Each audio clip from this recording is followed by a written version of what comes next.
We have developed speed, but we have shut ourselves in. Machinery that gives abundance has left us in want. We think too much and feel too little. More than machinery, we need humanity. We know the air is unfit to breathe and our food is unfit to eat, as if that's the way it's supposed to be. We know things are bad, worse than bad. They're crazy. Silence! The great and powerful Oz knows why you have come.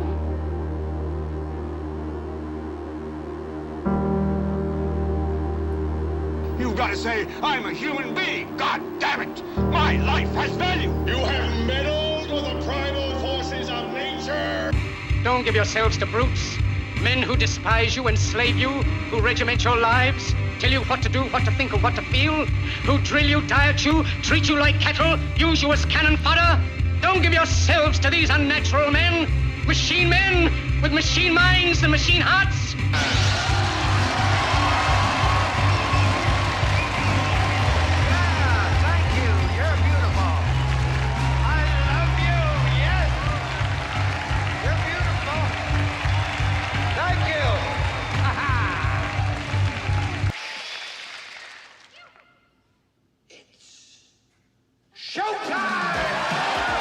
It's time to buckle up for making sense of the madness. And who loves you? And who do you love?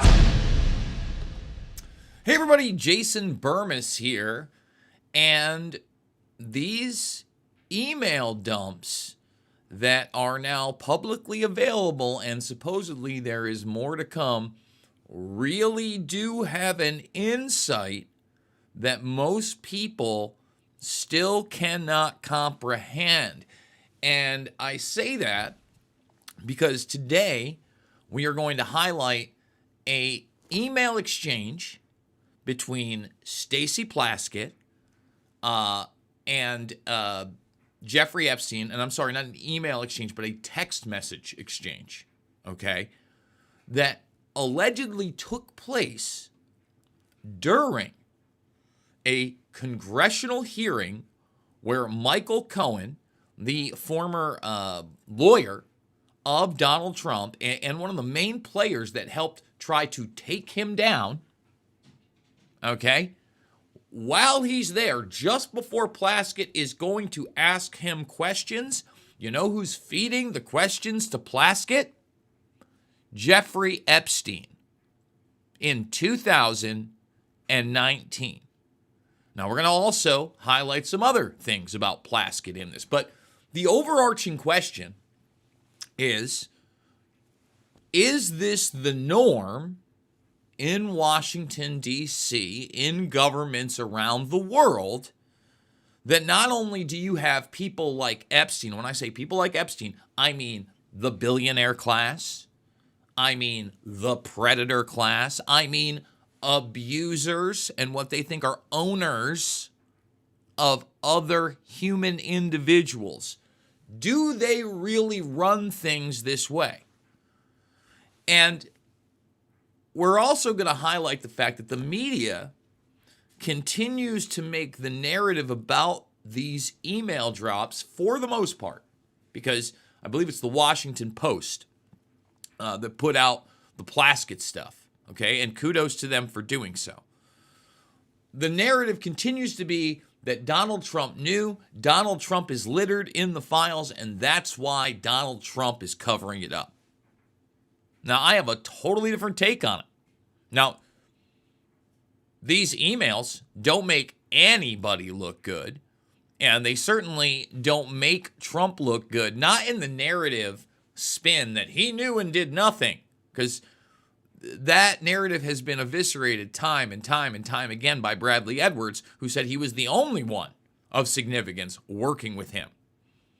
And, you know, you can generate from that, because other investigations ensued, that law enforcement did use that information. And because I say that, some people are saying, oh, you're MAGA, you're a Trump apologist. Show me the evidence he committed crimes. I'm all over it. I've already covered the fact that in this email exchange, again, the latest news, because years ago I covered the fact they were friends, people denied it, that Epstein traveled on Trump's plane, people denied it, that Trump was quoted as saying that he liked his girls young. People denied it. Again, you can never appease people with the truth. You can only appease them with their deluded narratives. But I'm open, right? Show me the money. Haven't seen it in that regard. Now, in the latest dumps, we talked about a model that Epstein said he was dating back in 93 that he, quote unquote, gave to Trump after the fact. So again, this is somebody of age. Epstein surrounded himself with these women. If you don't think along the way, especially seeing as some of Epstein's other, quote unquote, ex-girlfriends and who they get married off to, Dubin, for instance, Glenn Dubin, then you don't know how this works or really did work. Because I have also continued to try to tell people, and kudos to Mike Benz. He just did like an almost 90-minute breakdown where these emails coincide with like the same exact things that I've been saying. Is that, yeah, Epstein was a serial abuser. Most of these girls that were underage were teenagers. You know, I just saw Megyn Kelly trying to differentiate, you know, the idea of 8-year-olds and 14-year-olds. And yes, there's a differentiation there. But I'll always go to the fact that you don't know how far Epstein went. Okay. You know, the average age of a lot of his victims were in those teenage years. But Nick Bryant, for instance, that's really dug into this case, has said, you know, via the Victims Fund, there was at least one person, and maybe even the Palm Beach investigation, don't hold me to it, that was 10 years old. But they didn't fit the criteria. And obviously, with the Palm Beach case, they only went with the 14-year-old. All that's enough for me to say Creepola, you know, should be in prison for the rest of his life. And we see how the sweetheart deal and the co-conspirators were treated, okay? But this new narrative surrounding, you know, the TDS factor, that this is all about Trump. No, the real story is that Epstein was working with politicians and journalists to try to take Trump down. I mean, as early as his first run. That's, to me, again and again and again, what I've seen with Michael Wolff's relationship, okay, with the relationship with this Thomas Langdon Jr. from the New York Times, all that screams it. You look at even the relationship with Peter Thiel. We know almost nothing about it other than Thiel's kind of denial that they had one. And then you have the Bannon stuff, which, you know, generally has not been fleshed out more, only that they obviously had communications, and Bannon is sitting on, I said 8 hours the other day. It's been reported up to 15 hours of videos of Epstein. And we also reported on the fact that Epstein was trying to reform his reputation, if you will. All of which are in these emails. So these headlines of Trump bad and Trump new are extremely misleading, extremely deceptive. We're going to show you a couple of video clips of the mainstream. I'm teetering on whether or not we're going to play this TMZ clip of Harvey, you know, the head, because I really want to discern how the media is pointing out real things, but then the spin of it all without the information or letting the audience know that, again, Trump did speak to victims' lawyers, and it wasn't like he just kept it to himself, and this spin that he was holding it close to his chest, and he knew, and he was helping cover it up.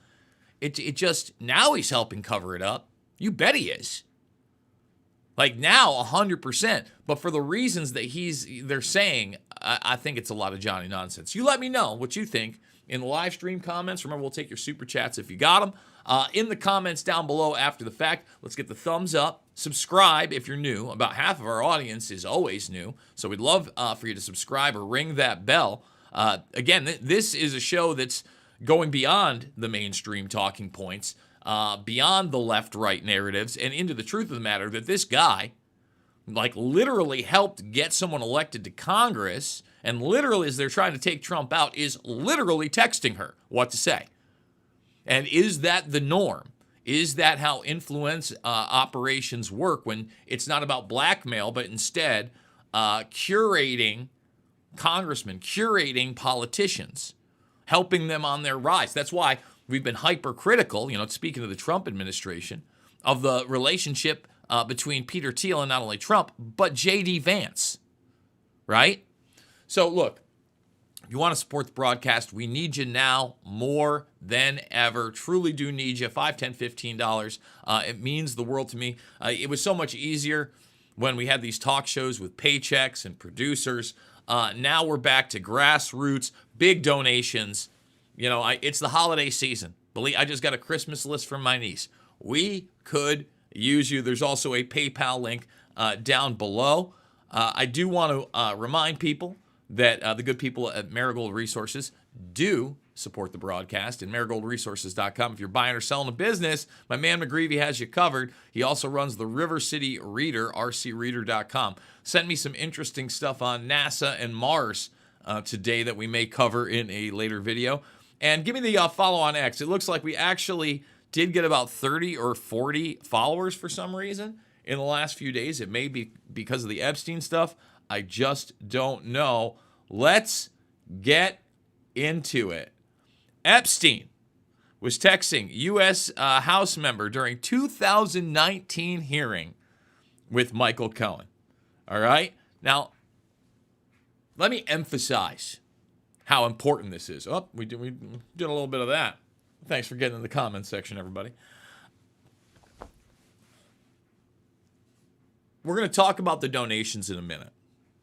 But this is somebody that is so hungry for power that not only are they working with somebody that everybody knows is nefarious, everybody knows is notorious, even if you're in that region, in that world, before their arrest in Palm Beach. So well before 2010, right? 2008, 2009, all those cases. All right? You already know. Now, you already know by 2019 that there have been books and lawsuits and headlines, right? We've covered so much Epstein in that 2017 to 2019 time period and really beyond, especially after the arrest, that just prior to the arrest, Epstein is texting this woman, okay? Texting this woman. And we're going to show you the video of when it's going down. Then we're going to read this article. to try and take Trump down as to what to ask Cohen. So here's the actual moment of this woman taking texts from Jeffrey Epstein. You stand behind that offer? If the chairman asks me, and I'll take it under advisement now, and it's not a problem in terms of attorney-client privilege, yes, I will turn it over. You, as my friend Mr. Meadows pointed out, misled this committee even today in a written submission that contradicted your testimony. You have suggested you are going to review that. Are you going to review it in our next break to correct the record, yes or no? Yes. Question, you helped out the president's campaign or were involved in the campaign as a representative, as a spokesman, even in your words today. It was your idea for the campaign dating back to 2011. Is that accurate, yes or no? Yes. 2011 is a year that sticks in my head. For it's the year my daughter was born. And See her with a little head down? See what we got going on there? It was the year I was diagnosed with cancer. I was not then pushing. And by the way, because the little thing came up, she's actually sitting next to Ro Khanna.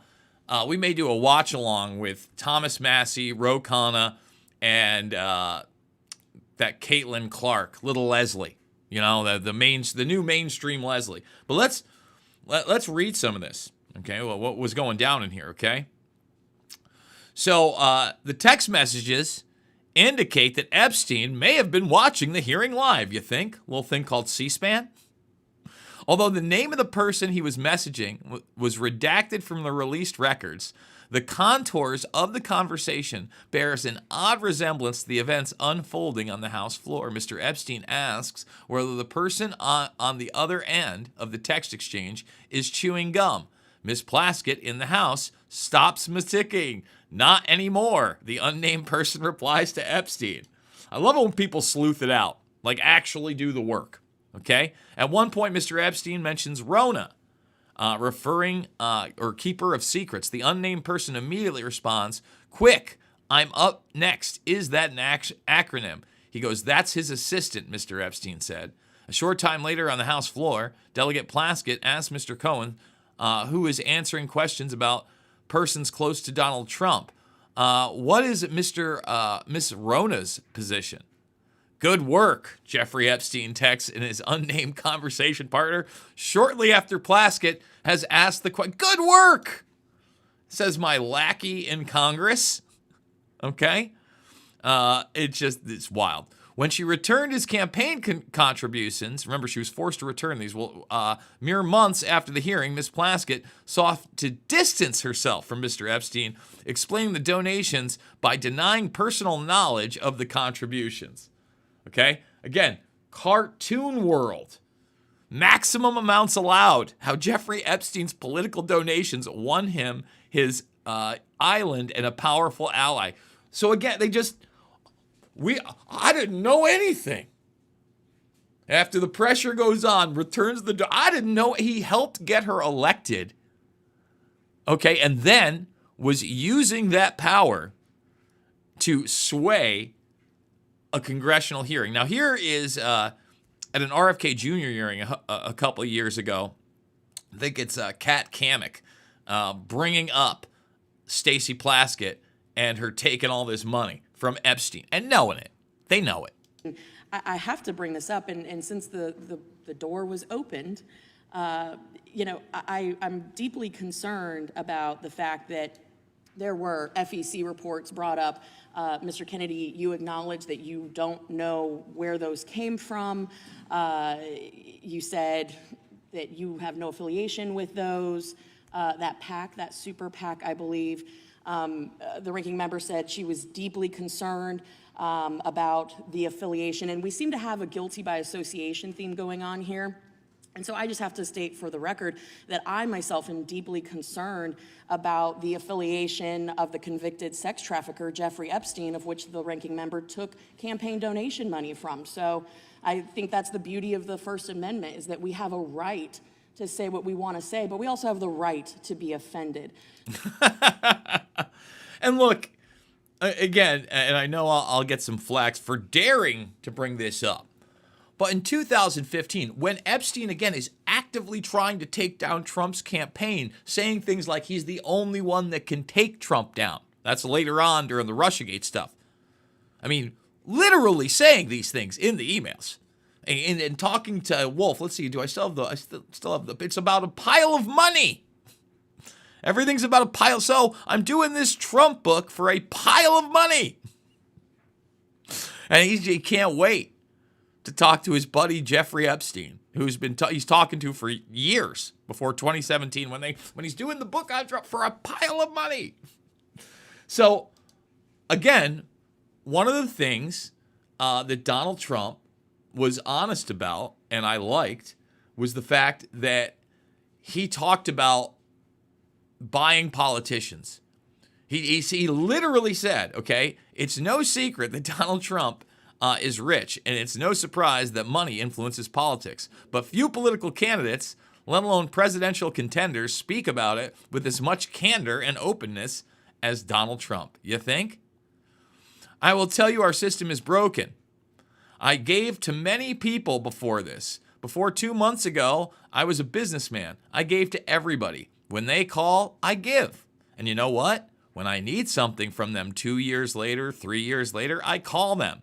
They are there for me. That's a broken system." Okay, and Rand Paul, again, we like Rand, called him out. "That's what's wrong. Trump buys and sells politicians of all stripes." Correct. Okay? Now, to show you the type of politician that Stacey Plaskett is, you can only imagine how awesome she was during the COVID 1984 nightmare. Keynote speaker over at this school. This is from June of 21. Maybe she should be wearing 2 of those bad boys, huh? Sounds good. Sounds like the deal.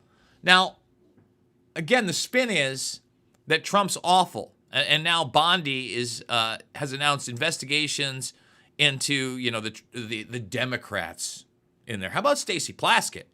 Like, Stacey Plaskett should be investigated, but they're going to make it about right, left. They're going to make it all about Trump. Okay? And I think we're going to do the TMZ guy first. But we're going to do it with the thing showing here on the side. We'll do it like that, so it's a little bit, hopefully I don't get it pulled. Because I want to break down what he says. All right? Because I think there's a lot of truth in it, but all the spin that it starts with is Trump is covering this up because he's in the files. I'm going to tell you something about my relationship with Donald Trump that tells me he knew a lot about what Jeffrey Epstein was doing back in the day. So let's just start with these emails where Epstein says that Donald Trump was the dog that didn't bark, meaning Donald Trump knew something that was bad, because Epstein even references cops in that email. So this is not an innocuous thing that Donald Trump knew but hadn't yet talked about. Let's stop. So in 2011, remember, first of all, there are no criminal cases until the SDNY picks him up in 2019. During that decade plus time period. Okay, everything was a civil suit. It took journalist Nick Bryant to release the partial flight logs and the black book to even get that into the media arena. And I believe it was through that black book that he called and contacted all those people. Again, Trump, only person to work with these individuals. Now, we also have that documentation that Jeffrey Epstein was providing information to the FBI after the Palm Beach case. All right, so there's a good possibility in 2011 because, again, there are no criminal charges against Epstein until much later. That, Trump never went directly to the police, and at that time, there's no way to know whether law enforcement got in touch with him or if the SDNY did ever after the fact. So again, this spin that he was covering up that he knew. Again, if you were paying attention, we all knew Trump knew. At least, again, the ones that aren't like totally TDS on one side or Trump worship syndrome, TWS, on the other. It's bad. And then you have Epstein sending an email to Ghislaine Maxwell back in 2011 saying that Donald Trump spent hours at his house and that with one of the victims, it was Virginia Giuffre. And Ghislaine says, yeah, I've been thinking about that. Well, the reason they're thinking about it is because, Virginia Roberts was really at the forefront of naming the names and being on the inside as one of the top quote-unquote girls, and one of the girls that was abused as a teenager. And one of the girls, again, that was farmed out to curry favor and possibly blackmail, but certainly curry favor with powerful individuals who she alleges are Ehud Barak and people like Prince Andrew, of course. So once again, like this email, like the way that they're, the connotation is that it's something nefarious on Trump. Don't see it. So there's no evidence in these emails that Donald Trump himself did anything wrong. But there is clear evidence that Donald Trump knew some of what Jeffrey Epstein was doing. And some of it was bad enough that the cops were involved. So now my relationship. Before we even get into that, remember, the evidence also shows Trump did cut him off in the social arena. These emails do reference the Mar-a-Lago incident. Trump's talked about him poaching people from there. One of them, allegedly, Virginia Roberts, right? The business deals, the real estate deals, all of that has been discussed. He certainly, as far as I know, didn't take any campaign contributions from Jeffrey Epstein. I knew Donald Trump for many, many years. when he was doing The Apprentice and I was starting out with Celebrity Justice back in 2002, all the way through the time when he became president.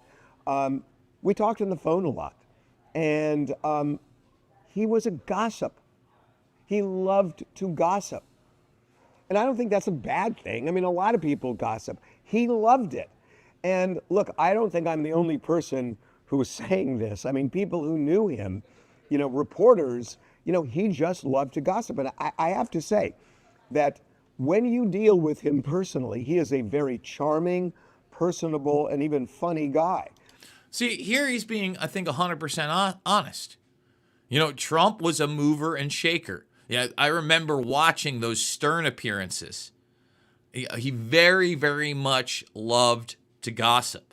But the insinuation is that because of this, obviously he knew much more about Epstein than he shared.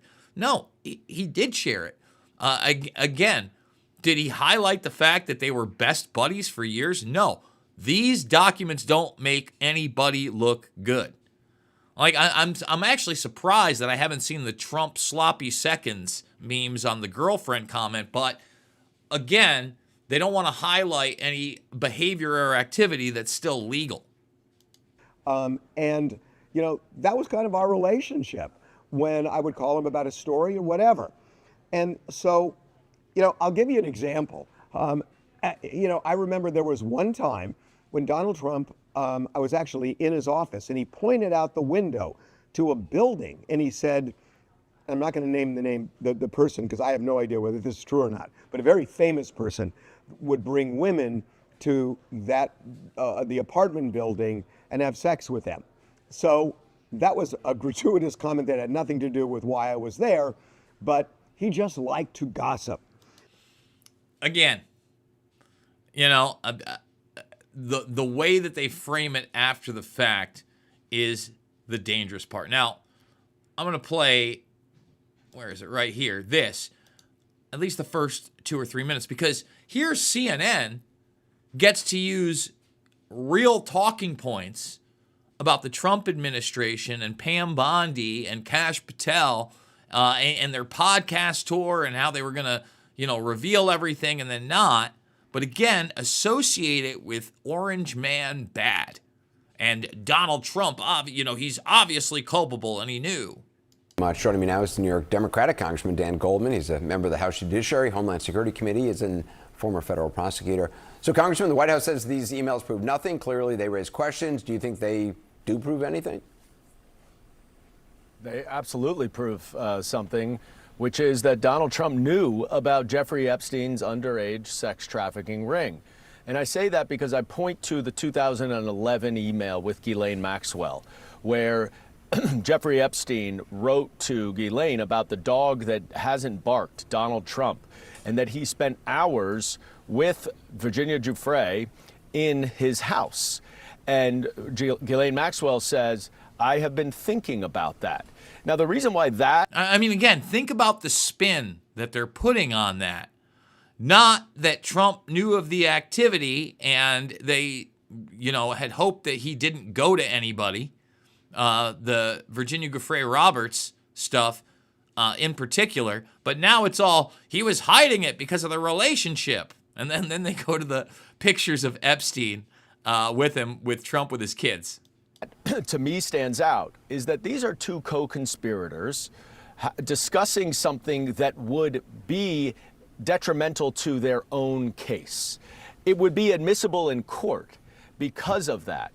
And it's in 2011, before Donald Trump was running for president, or you could claim that Jeffrey Epstein was trying to get him back.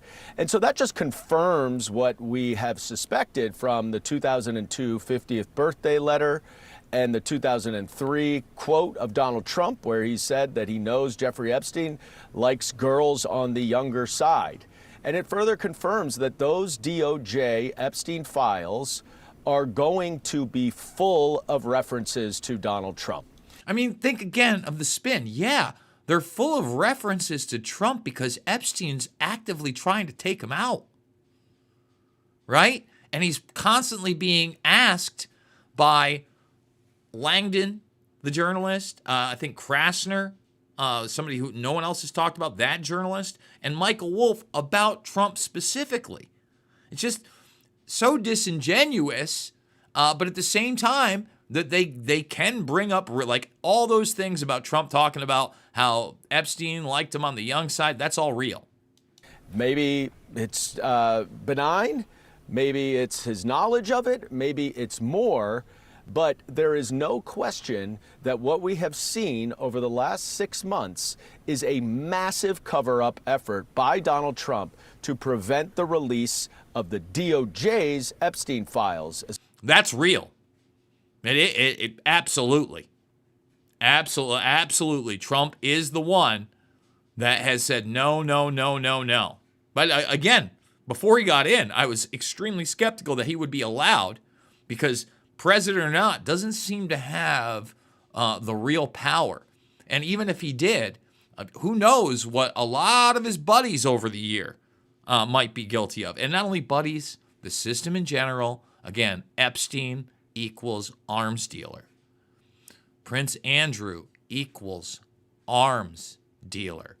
Ehud Barak equals arms dealer. Don't want to talk about that aspect. It's not just the blackmail, the spies, the Mossad, the Israeli angle. They're not talking about the Saudi Arabian one either. A lot of arms deals with Saudi Arabia. You know, the Saudi Arabian address and identity on the fake passport that Epstein had. As opposed to these files from the estate. Do you believe that that is why, Kash Patel looked like a deer in headlights soon after becoming the FBI director, when after for months he'd been on podcasts before having any actual power, talking about, really getting those files have got to be released. It's all up to the FBI director. It's the people in power who are keeping it. And then as soon as he's in power, suddenly he's singing a different tune along with Dan Bongino. Absolutely. You hit the nail on the head, Anderson. And again, you're lobbing these guys softballs, just like lobbing them up. Well, it's like batting practice because all that's real because Patel is weak and Bongino is weak. And it's not really their fault because they're being told what to do. And they are being told what to do from above. And they were just really naive and quite frankly, not fit for those positions. And I don't know who exactly would be fit because at the end of the day, if Trump is in on the cover-up, which he seems to be at the heart of, because he can't release that stuff, anyone he put in those positions would be doing the same thing. Kash Patel and Dan Bongino spent all of 2024 harping on a conspiracy theory about the Epstein files and how they need to be released right away. Pam Bondi then pretends or says that she's releasing the Epstein files in February. And then when called out and said, no, you're not releasing anything new, she made a big hullabaloo about how Kash Patel had not given her anything and she wants it on her desk in the next day and a memo about what happened. A memo? Listen, guys, again, I don't know exactly where this is going to end and what exactly we're going to get. Massey is the man. Massey is the man, and they're not mentioning Massey enough. He's the guy that's really pushed this forward, is the reason we have this new documentation, is the reason that we have a lot of insight into Epstein during that Trump era and how he was actively trying to take him out. I mean, and again, owning politicians, literally owning their asses. And we had little small glimpses. This is showing more. Imagine what's going to be revealed about the bankers, the J.P. Morgans, the Staleys of the world. It's coming. We're going to be doing a lot of shows on this. And there's going to be a lot of media spin. So if you liked what you saw, thumbs it up, subscribe, and share. Check out all the documentary films for free in the links down below. And please consider supporting the broadcast. $5, $10, $15. It absolutely means the world to me. Big donors. We need you now more than ever. Again, it was sweet in the days of paychecks and networks. We're on our own yet again. It is the Bermas Brigade that keeps it alive because, folks, it is not about left or right. It is always about right and wrong. I absolutely love you guys, and I will see you all on the flip side.